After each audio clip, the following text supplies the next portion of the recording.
bicara agama tanpa ilmu. Ini juga banyak terjadi di masyarakat. Di zaman ini orang jahil tidak banyak belajar tentang agama, tapi seakan-akan seorang alim ulama tanpa ada beban mengatakan sesuatu tentang agama Allah Subhanahu wa ta'ala. Kalau masalah kedokteran dia tidak berani berkata-kata. Masalah teknik mesin tidak berani berkata-kata.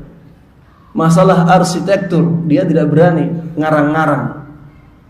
Tapi masalah agama dengan sangat berani tanpa beban dia mengatakan sesuatu yang belum dia ketahui, tidak ada dalilnya, dia tidak tahu sandarannya, menafsiri Al-Quran seenaknya, menafsiri hadis dengan kepalanya. Betapa banyak orang-orang terjatuh ke dalam dosa ini, dan ini dosa besar. Kita tahu apa artinya kita membicarakan agama tanpa ilmu.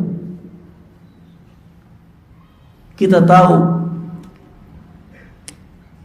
apa yang menjadi konsekuensi kita berbicara tentang agama. Konsekuensinya adalah kita menjelaskan tentang hakikat dari apa yang diinginkan oleh Allah Subhanahu wa ta'ala.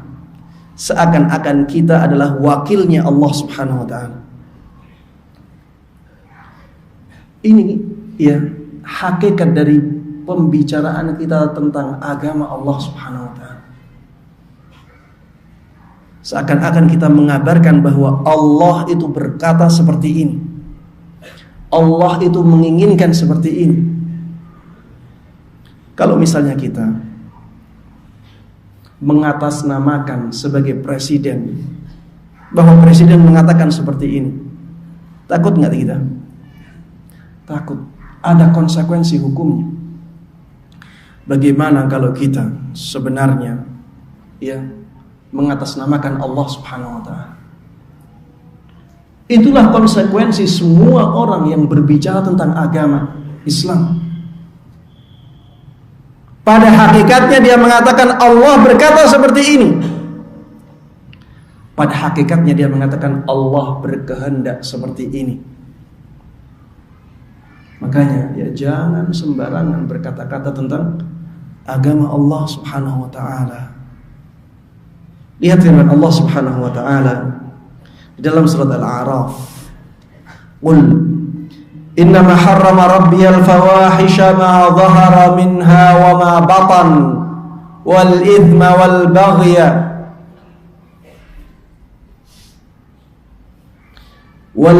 bighairil haqq wa an tusyriku billahi ma lam yunazzil bihi sultana wa an taqulu 'ala Allahi ma la ta'lamun.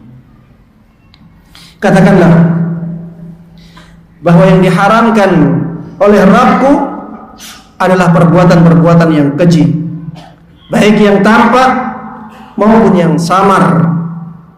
Begitu pula perbuatan dosa, begitu pula perbuatan zalim kepada orang lain, berbuat kesyirikan, dan mengatakan tentang agama Allah Subhanahu wa ta'ala apa-apa yang tidak kalian ketahui. Di sini kata Ibnul Qayyim rahimahullahu ta'ala, Allah mengurutkan dosa sesuai dengan tingkatannya. Yang paling parah disebutkan di paling akhir.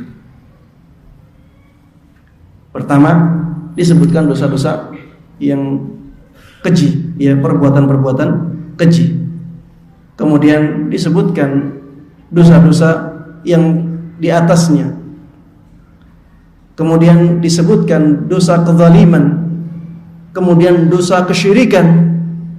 Kemudian dosa mengatakan sesuatu tentang Allah atau tentang agamanya dengan sesuatu yang tidak dia ketahui. Kenapa di sini Allah Subhanahu wa ta'ala seakan-akan mengatakan bahwa ada dosa yang lebih parah dari kesyirikan. Allah Subhanahu wa taala dalam ayat ini menjadikan kesyirikan sebelum terakhir. Seakan-akan dosa kesyirikan ini ada yang lebih parah lagi. Ini karena apa? Karena semua dosa-dosa yang berat ya, itu biasanya diakibatkan oleh mengatakan sesuatu tentang agama tanpa ilmu. Sampai kesyirikan sendiri itu asasnya adalah mengatakan sesuatu tentang agama ini tanpa ilmu. Kesyirikan demikian. Ya.